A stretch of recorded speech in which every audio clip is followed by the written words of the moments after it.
बिन वलीद ने कहा, नादानो तुम समझते नहीं, ये मेरे लिए सिर्फ टोपी नहीं है, ये मेरा सिर्फ अमामा नहीं। तुम क्या समझते हो, तुम क्या समझते हो कि खालिद बिन वलीद ने बेवकूफी की? बात दर हकीकत ये है कि मैं इस अमामे को उठाने के लिए इसलिए चल पड़ा कि इस अमामे में मेरे रसूलुल्लाह के 3 मुंह मुबारक रखे हुए हैं। मेरा विजदान ये है, मेरा यकीन ये है। खालिद कहते हैं मैं अपनी ताकत और कुव्वत के बलबूते फतह नहीं करता, मुझे जो फतह मिलती है वो रसूलुल्लाह के मुंह मुबारक है। नारे तकबीर, नारे रिसालत, अज़मते मुस्तफा, रिफाते मुस्तफा, नामूसे मुस्तफा। उनको नशा नहीं था अपनी कुव्वत का, अपनी ताकत का, कि मैं 35 किलो की तलवार उठाता हूं और सफों की सफेद दरहम बरहम करता हूं। नहीं, खालिद बिन वलीद को यकीन था मुझे अगर कोई चीज फतह दिला सकती है तो वो निस्बत रसूलुल्लाह है। रसूलुल्लाह की निस्बत ही मुझे फतह से हम किनार कर सकती है। आज भी मैं आपसे यही कहना चाहता हूं, कभी अपनी तादाद की तरफ मत देखो। बिछड़े हुए हैं तो क्या हुआ, टूटे हुए हैं तो क्या हुआ, घर बार नहीं है तो क्या हुआ। इतनी बात तो है कि तुम्हारा सीना अब भी नबी के नाम पर धड़क तो रहा है, हुजूर के नाम पर मचल तो रहा है। अब जब भी मुअज्जिन पुकारता है अशहदु अन्ना मुहम्मद रसूलुल्लाह, तुम अपने अंगूठे लबों से लगाकर आंखों से लगा लेते हो, चूम करके आंखों से लगाते हो। ये इस बात की अलामत है कि सब लुट गया है, लेकिन नामे मुस्तफा की कदर और कीमत अभी भी सीने में मौजूद है। अगर इतनी दौलत तुम्हारे पास है तो फिर ना उम्मीद होने की जरूरत नहीं, अब किसी और से खौफ खाने की जरूरत नहीं। ये जो हल्की हल्की शमा है, बस इसकी लौ को थोड़ा और बढ़ा दो, थोड़ा और बढ़ा दो, थोड़ा और बढ़ा दो। फिर मैं कहता हूं तुम्हें न मैदान में उतरने की जरूरत है, न किसी से जंग की नौबत आने की जरूरत है, न मुकाबला करने की जरूरत है। बस तुम सिर्फ चहल कदमी करो इश्क मुस्तफा के नाम पर, फिर देखना मुसल्ला वो बिछाएंगे, इमामत तुम किया करोगे, इमारत वो बनाएंगे, अजान तुम किया करोगे। बात सिर्फ इतनी है, सीना हो तो मुस्तफा के इश्क में धड़कने लग जाए। मैं बात करता हूँ सुल्तानुल हिंद मोइनुद्दीन गरीब नवाज की। जब वो हिंदुस्तान आ रहे थे, ये वो वक्त था जब शहाबुद्दीन गौरी शिकस्त खाकर वापस जा रहा था। शहाबुद्दीन गौरी के पास 1.5 लाख की फौज थी, हाथी घोड़े साजो सामान सब थे, लेकिन यहाँ के राजे महाराजाओं से शिकस्त खाकर जा रहा था। जब गरीब नवाज आ रहे थे 8 फकीरों के साथ और एक रिवायत 40 फकीरों के साथ आ रहे थे। रास्ते में मुलाकात हो गई, बादशाह ने अपने कासिद भिजवाया, पूछा देखने में तो दुर्वेश मुसलमान लगते हैं, किधर का सफर है, कहां जा रहे हैं, पूछा। कासिद आया, पूछा बाबा कहां जा रहे हो। गरीब नवाज ने कहा हिंदुस्तान फतह करने जा रहे हैं, हिंदुस्तान फतह करने जा रहे हैं। तो बादशाह को जब ये खबर मिली तो हंसने लगा, हमारी 1.5 लाख की फौज है, हाथी घोड़े साजो सामान है, और ये 8 फकीरों की जमात जा रही हिंदुस्तान फतह करने की बात कर रहे हैं। वो हंसने लगा। मोइनुद्दीन चिश्ती ने फरमाया, शहाबुद्दीन तुमने और मोइनुद्दीन में फर्क ये है कि तू हाथी घोड़े साजो सामान के भरोसे पे गया था, मोइनुद्दीन सिर्फ अल्लाह उसके रसूल के भरोसे पर जा रहा है, और वो तवक्कुल आज भी नजर आता है। मोइनुद्दीन चिश्ती बगैर तलवार के आए, लेकिन आज घर घर में मोइनुद्दीन का परचम लहराता है। गरीब नवाज का फैला हुआ इस्लाम हर घर पर लहरा रहा है। मैं आज यहां बात यह करना चाहता हूं कि इश्क मुस्तफा में लबरेज सीना लेकर के वो गरीब नवाज आए थे। क्या नहीं किया गया उनके साथ, क्या नहीं किया गया। अरे ये जो कुछ हो रहा है ये कोई नया नहीं है। आपको ऐसा लगता है कि 2014 में हुकूमत बदल गई और इतना सब होने लगा, यह हर जमाने में होता रहा है। मॉब लिंचिंग तो मक्का वालों की भी आदत थी। बिलाल हबशी के साथ क्या करते थे, खुबैब इब्ने अदी के साथ क्या करते थे, खब्बाब इब्ने अल-अरत के साथ क्या करते थे। मॉब लिंचिंग ही तो है, एक मुसलमान को निहत्था पकड़ना, मारना और फिर हैबत तारी करना, दहशत तारी करना। 1400 साल पहले से तारीख आ रही है। तुम्हें घबराने की क्या जरूरत है, डरने की क्या जरूरत है। यह हर जमाने में अबू जहल होते रहेंगे, लेकिन अल्लाह की शान ये है हर जमाने में यजीद के मुकाबले में कोई हुसैन जरूर आता रहेगा, गुलाम हुसैन जरूर पैदा होता रहेगा। परचम इस्लाम वो लहराएगा।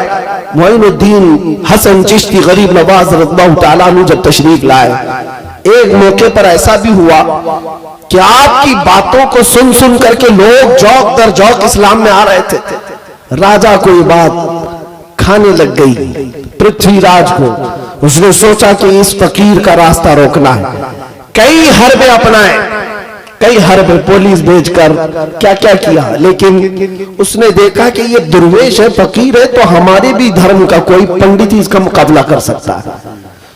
तो उसके धर्म का एक बहुत बड़ा महंत था, पंडित था, उसका नाम तारीख में रामदेव बताया गया है। ये वाला नहीं, ये वाला कोई महंत भी पंडित भी नहीं, गरीब नवाज के जमाने का रामदेव, वो दोनों आंख वाला था। उसको राजा ने बुला करके कहा कि इस फकीर का मुकाबला करना है। वो जादूगरी में भी माहिर था, बड़े से बड़े जादू की कलाएं जानता था। पहले उसने देखा और पूछा कि फला फकीर जो चंद दिनों पहले ऊंटों को बिठा दिया था वही? कहा वही है। तो उसने कहा ये मेरे बस का काम नहीं, मैं उसके साथ शास्त्रों से मुकाबला नहीं करूंगा। जब राजा ने बहुत ज्यादा जोर दिया तो रामदेव ने कहा ठीक है, मैं जादू के मंत्रों से उसका मुकाबला करूंगा, आप मुझे इजाजत दें। बादशाह ने कहा, राजा ने कहा ठीक है। कहा उसके साथ और भी पुजारी, तकरीबन 250-300 पुजारी, और सबको उसने मंत्र सिखाए और कहा मैं जो बोलूं वो बोलते जाना, और जाएंगे हम मुकाबला करेंगे, इसलिए कि हमारे जो जादू के मंत्र ये पढ़ने के बाद उस फकीर का कोई काम हम पर असर नहीं करेगा। ये चल पड़े 300 लोगों का काफिला। सरकार गरीब नवाज उस वक्त अपने खीमे के बाहर मुसल्ला बिछाए बैठे थे, असर की नमाज पढ़ रहे थे। आपके खादिम ने खबर दी नमाज के फौरन बाद कि एक बड़ी जमात आ रही है पुजारियों की और कुछ मंत्र पढ़ते हुए आ रहे हैं। सरकार गरीब नवाज ने हिसार खींचा अपने पास और अपने खादिम को भी बिठाया, कहा उनका कोई दावा असर नहीं करेगा। उसके बाद वो करीब से करीब आते गए, इतने दूर आ गए कि सीधे वो रामदेव गरीब नवाज के मुसल्ले के पास आया। जब हजरत सरकार गरीब नवाज सजदे में थे, सर उठाया, खादिम से कहा कि उनको पलट जाने के लिए कहो, लेकिन वो नशे में चूर थे। कहा कि हम इस दुर्वेश से, इस फकीर से बात करने आए हैं, खादिम से, गुलाम से नहीं। सरकार गरीब नवाज ने अपना चेहरा फेरा। उस वक्त आपकी आंखों में जलाल था। जैसे ही आपने उस महंत को देखा, उसका पूरा जिस्म कांपने लग गया, कपकपी तारी हो गई। ऐसी कपकपी तारी हुई कि वो गश खाकर गिर पड़ा और तड़पने लगा जमीन पर। हजरत सरकार गरीब नवाज ने पानी मंगवाया, उसके सीने पर छिड़काव किया। सीने पर छिड़कने के बाद हुआ ये कि वो उठा, अपने साथ आए हुए हर पुजारी को पत्थर से मारने लग गया। जितने आए थे सबको मारने लगा। किसी का सर फूटा, किसी की नाक फूटी, हर कोई जान बचाकर भागने लग गया। सब छोड़ छोड़ कर भाग गए, राजा के पास चले गए और कहा जिसको तू हमारा सिपह सालार बनाकर भेजा था वही हमारी कुटाई कर रहा है, वही हमारी धुलाई कर रहा है। अब हुआ ये कि ये बेकाबू सरकश घोड़ा जिस तरह बिदक जाता है, इधर से उधर नाच रहा है। सरकार गरीब नवाज ने उसका हाथ पकड़ा और अपने करीब किया, अपने खादिम से कहा कि अब रामदेव का दिल बदल चुका है, दिल बदल चुका है। इतना कहना था कि वो हुजूर गरीब नवाज के कदमों में गिरा और कहा कि हुजूर हमेशा की गुलामी में मुझे कबूल फरमा, अपने खुदमा में, अपने खद्दामों में मुझे कबूल फरमा ले। हजरत गरीब नवाज ने उठाया और कलमा तैयबा पढ़ाकर सीने से सीना लगाया। आज भी तारीख में शादी देव के नाम से मशहूर है, शादी देव के नाम से मशहूर है। एक दो नहीं, कई मुकाबले हुए। लेकिन मैं एक बात यहाँ इसलिए अर्ज करना चाहता हूँ कि वो तो बिना तलवार के आए थे, बिना हथियार के आए थे, लेकिन सीने में जो इश्क़ मुस्तफा का हथियार था, बड़ी सी बड़ी ताकत को सरनिगुम कर दिया करता था, घुटने टेकने पर मजबूर कर दिया करता था। इसीलिए कहा इकबाल ने, कुव्वत इश्क से हर पस्त को बाला कर दे, कुव्वत इश्क से हर पस्त को बाला कर दे, दहर में नामे मोहम्मद से उजाला कर दे कि मोहम्मद से वफा तूने तो हम तेरे हैं, ये जहां चीज है क्या लौहो कलम तेरे हैं। ऐ नौजवानों, मेरा ये मैसेज है, अब दुनिया जिंदगी गुजारने के तौर तरीके बदलो। दुनिया तुम्हारी तरफ आस लगाई देख रही है, कहां है वो मोहम्मद अरबी के गुलाम, कहां है वो जो इज्जतों की हिफाजत करते। बच्चियों के चेहरों से आज नकाब हटाए जा रहे हैं, हिजाब हटाए जा रहे हैं। क्या तुम तमाशा बीन बन करके रह जाओगे? नहीं, बल्कि जुल्म के खिलाफ आवाज उठाने वाले का नाम गुलाम मुस्तफा हुआ करता है, गुलाम हुसैन हुआ करता है। करबला की दास्तान दोहराई जाए तो दोहराई जाएगी, हमारी गर्दनें जाती है तो जाए, लेकिन किसी का खसारा नहीं होना है। इतनी बात याद रखे, हमारी गर्दनें कट जाती है हक की आवाज बुलंद होने पर। न मेरे घर में कोई यतीम होगा, न हमारी बीवियां बेवा होंगी, कुछ नहीं होना है। बल्कि तारीख बताती है इस्लाम जिंदा होता है हर करबला के बाद। अगर मिट भी गए, मौला तबारक व तआला हमेशा तुम्हारा नाम जिंदा रखता है, जिंदा जावेद बन जाओगे। इसलिए हक की आवाज उठाना, जुल्म के खिलाफ बोलना सीखो। घरों में मसलहत के पर्दों में छुपना अब छोड़ दिया करो। औरतों से भी बताओ कि अगर पैदा करना हो तो बच्चे टीपू सुल्तान की तरह पैदा करे, सलाहुद्दीन अय्यूबी की तरह पैदा करे, शहाबुद्दीन गौरी की तरह पैदा करे, कि जो इस्लाम और बानिए इस्लाम की तरफ उठने वाली उंगलियों का मुंह तोड़ जवाब दे सके। मेरे अजीजों, अब तुम्हारा वक्त आ चुका है, जिसको इकबाल ने कहा था कुफ्र दम तोड़ देगा टूटी हुई शमशीर के साथ। तुम्हारे पास कुछ नहीं है, कुछ नहीं है, पता है। हर कोई यही कहेगा मौलाना बड़ी बड़ी बातें कर रहे हो आप, है क्या इनके पास? मुझे भी पता है, मैं जो बड़ी बड़ी बातें कर रहा हूं मुझे अच्छी तरह से पता है मुसलमानों के पास कुछ नहीं है, कुछ नहीं। ना नौकरी है, ना घर है रहने का, ना ही इनके पास मालो दौलत है, जायदाद है, ना असर रसूख है। हमें पता है इनके पास तो बड़ी बड़ी लिंक भी नहीं है, लेकिन इतनी बात जरूर है, ये फाका कश मौत से डरता नहीं जरा। रूहे मोहम्मदी इसके बदन से निकाल दो। ये सारा यूरोप कह रहा था इनके पास कुछ नहीं है, ये कुछ नहीं कर सकेंगे, लेकिन फिर भी डर इस बात का था कि सीने में इश्क मोहम्मदी है। अगर ये बेदार हो गया, ये इश्क जवान हो गया, तो फिर हर ताकत को सोने पर मजबूर कर देगा। इसलिए मैं आपसे कहना चाहता हूं, सब चला गया तो कोई हर्ज नहीं। अपने इश्क मुस्तफा के साथ किसी के साथ समझौता नहीं करना और किसी के साथ सौदेबाजी ना करना।